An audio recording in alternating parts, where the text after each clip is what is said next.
Assalomu alaykum. Bugungi mavzuyimiz ilmiy uslub, sohaviy terminlarning yasalishi. Mavzu yuzasidan rejalar. Birinchisi ilmiy uslub, ilmiy leksika, ikkinchisi so'z va termin munosabati, uchinchisi soha terminlari va ularning qo'llanishi.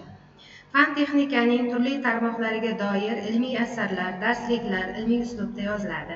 Mantiqlilik, aniqlik bu uslubga xos xususiyatlardir. Ilmiy uslub aniq ma'lumotlar asosida chiqarilgan ilmiy xulosalar, qoidalar, ta'riflarga boy bo'lish bilan boshqa uslublardan farq qiladi. Terminologik leksikani ikki katta guruhga ajratish mumkin. Birinchisi dialektal terminologik leksika, ikkinchisi adabiy tilga mansub terminologik leksika. Fan texnika, qishloq xo'jaligi, san'at va madaniyat sohalariga xos leksik birliklar va so'z birikmasi termin deyiladi. Maxsus leksika deganda ma'lum bir sohaga tegishli lug'aviy birlik va ularga tenglashgan birikma tushuniladi. Bunday maxsus leksika terminologiya deb ham yuritiladi. Lingvistik terminologiya, fizik terminologiya shu kabilarga misol bo'ladi. Terminlarning chegaralangan qo'llanishga egaligi ularning boshqa soha vakillari uchun tushunarsiz bo'lishi degani emas. Masalan, to'g'ri chiziq, gap, so'z turkumi, tezlik atamalari ko'pchilik uchun tushunarli. Soha kishilaridan boshqalar nutqida kam iste'molda. Terminlar ko'pincha umum iste'mol leksikadan ma'lum bir ma'nolarning maxsuslashuvi asosida hosil bo'ladi. Ammo ilmiy terminologiyada ham shunday leksima mavjud. Ma'lumki, ko'pgina omonim leksikalar aslida ko'p ma'noli leksima ma'nosidan birining boshqalaridan uzilishi natijasida hosil bo'ladi. Masalan, yoz, fasl, yoz tasvirlamoq, yoz yoymoq leksimalari aslida bir polisemantik leksimalarning turli ma'nolari asosida hosil bo'lgan omonimik birliklardir. Shunday ekan, terminga qo'yiladigan bir ma'nolik talabi ham asos bo'ladi. Demak, termin va umum iste'mol leksima bir narsaning ikki qirrasi, bir leksimaning ikki ma'noda qo'llanilishi emas. So'z va termin munosabati o'rtasidagi farq quyidagicha.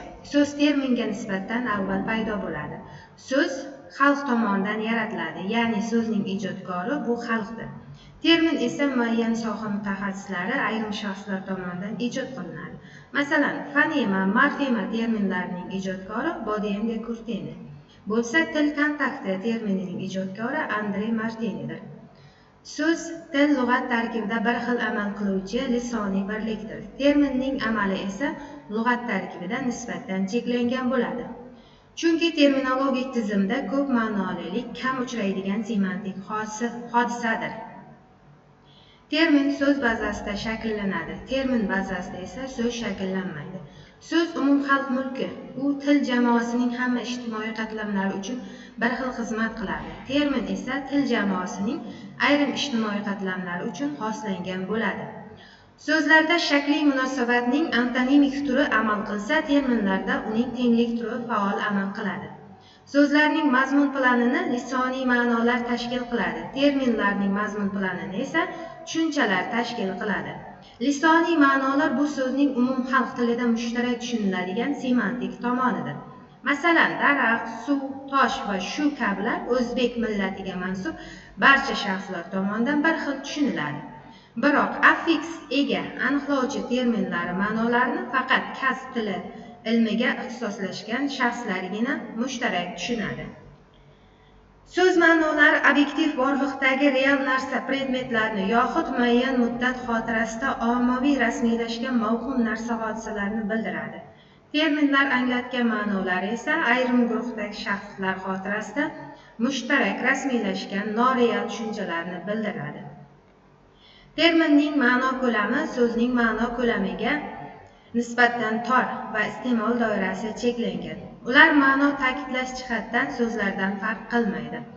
Chunki so'zlar ham ma'no bildiradi.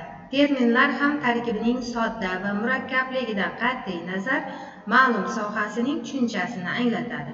Biroq ularni shu holda, shu shaklda lisoniy rasmiylashgan so'zlarga tenglashtirish ham to'g'ri emas. Bugungi mavzuyimiz shundan iborat. E'tiboringiz uchun rahmat.